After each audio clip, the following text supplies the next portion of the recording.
আমরা প্রস্তুত, আমরা আমাদের থেকে ডাকসুর শিক্ষার্থীদের কাছে ফেস করতে প্রস্তুত। আমরা ডাকসুর যে কোনো সময় হলে যত দ্রুত সম্ভব এটা হওয়ার ব্যাপারে আমরা ইতিবাচক ধারণা পোষণ করছি।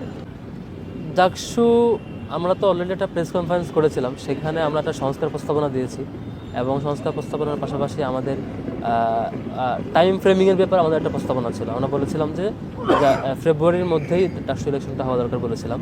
যদি বিশ্ববিদ্যালয় কর্তৃপক্ষ মনে করে সংস্কার সহ অন্যান্য বিষয় নিয়ে আরও সময় প্রয়োজন, সেটাও যাতে বিশ্ববিদ্যালয় যৌক্তিক কারণ দেখিয়ে ব্যাখ্যা আমাদেরকে দেন, সেটিও বলেছে। আমাদের এখন ফেব্রুয়ারি চলছে, ফেব্রুয়ারি শুরু হয়েছে মাত্র।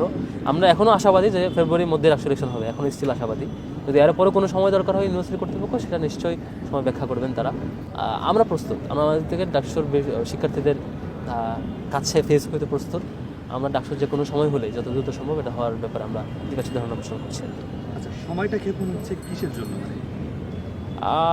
সময় ক্ষেপণ বলবো না, ডাকসু যেহেতু দীর্ঘদিন হয় না, একটা জড়তা কাজ করছে এবং বিশ্ববিদ্যালয় অথরিটি এটার সাথে অ্যাডজাস্ট হয়ে উঠতে একটু সময় লাগছে নিশ্চয়ই। তবে আমার কাছে যে ডাটা সেটা হচ্ছে হল প্রশাসন মোটামুটি প্রস্তুতি নিয়েছে তাদের সামগ্রিক ম্যানেজমেন্টে, হলে যাতে এইভাবে ডাকসু ইলেকশনের চাপ তারা নিতে পারে, মোটামুটি তারা রেডি আর কি আমার কাছে মনে হয়েছে। এবং ডাকসু গঠনতন্ত্র সংস্কারের ব্যাপার আছে, সেটা 1-2টা মিটিং কল করে পসিবল। আগামী 4 তারিখ থেকে মিটিং আছে বিশ্ববিদ্যালয় কর্তৃপক্ষের সাথে, আচরণবিধি নিয়ে সংক্রান্ত ব্যাপারগুলো আর কি ওনারা দাওয়াত করেছেন। 4 তারিখের পরে আশা করি খুব দ্রুত কাজ আগাবে। আমরা এখনও আশাবাদী যে ফেব্রুয়ারির মধ্যেই ডাকসু ইলেকশনের পূর্ণাঙ্গ রোডম্যাপটা আমরা ওইভাবেই পাবো। আর যদি কোনো কারণে আর বেশি সময় লাগে সেটা ডাকসু ইউনিভার্সিটি অথরিটির সাথে আমরা আলোচনা সাপেক্ষে ব্যাপার আর কি। আশা করবো ইউনিভার্সিটি কর্তৃপক্ষ কোনোভাবে দীর্ঘায়িত করবেন না, বিশ্ববিদ্যালয়ে বাজে পলিটিক্স ঢুকবে এমন কোনো সুযোগ করে দেবে না। ডাকসু যত বেশি পিছাবে বিশ্ববিদ্যালয়ে বাজে কালচার অনুপ্রবেশের সুযোগ তত বেশি তৈরি হবে।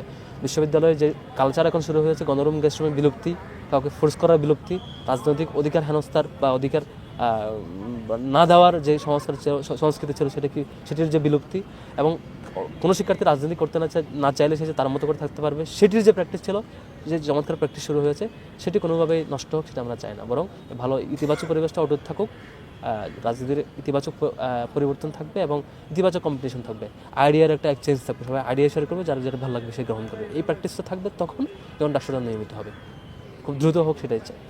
সংস্কার এখানে খুব মেজর কোনো কেস না আর কি। সংস্কার এখানে মেজর মূলত হচ্ছে গঠনতন্ত্রে আমাদের ভিসি স্যার যিনি ভিসি, তিনি গণতান্ত্রিক নিয়ম অনুযায়ী সভাপতি হন, তাকে অনেকগুলো অতিরিক্ত পাওয়ার দেওয়া হয়েছে, এগুলো সংস্কার করা। তাকে অতিরিক্ত পাওয়ার না দিয়ে এটা অলংকারিক জায়গায় রাখা, তার পাওয়ারটাকে কমিয়ে নিয়ে এসে এক্সাক্ট পাওয়ারটা থাকবে ইয়ার কাছে, নির্বাচিত প্রতিনিধির কাছে। সেই ধরনের একটা সংস্কার প্রস্তাবনা দেওয়া হয়েছে। এটা সবাই কমন, মোটামুটি এই প্রস্তাবটা মোটামুটি মানে সিমিলার দাবি সবগুলো সংগঠনের। এর বাইরে 19 সালের ইলেকশনের আগে করে আওয়ামী লীগ যেটা করছে, ডাকসুতে এটাকে মুজিববাদী গণতন্ত্রে পরিণত করার চেষ্টা করছে। সেখান থেকে মুক্তিযুদ্ধের সঠিক ইতিহাস বর্ণনা এবং মুক্তিযুদ্ধের সকল ফিগারকে সমানভাবে মর্যাদা দিয়ে যাকে যেভাবে স্মরণ করা দরকার সেভাবে স্মরণ করা।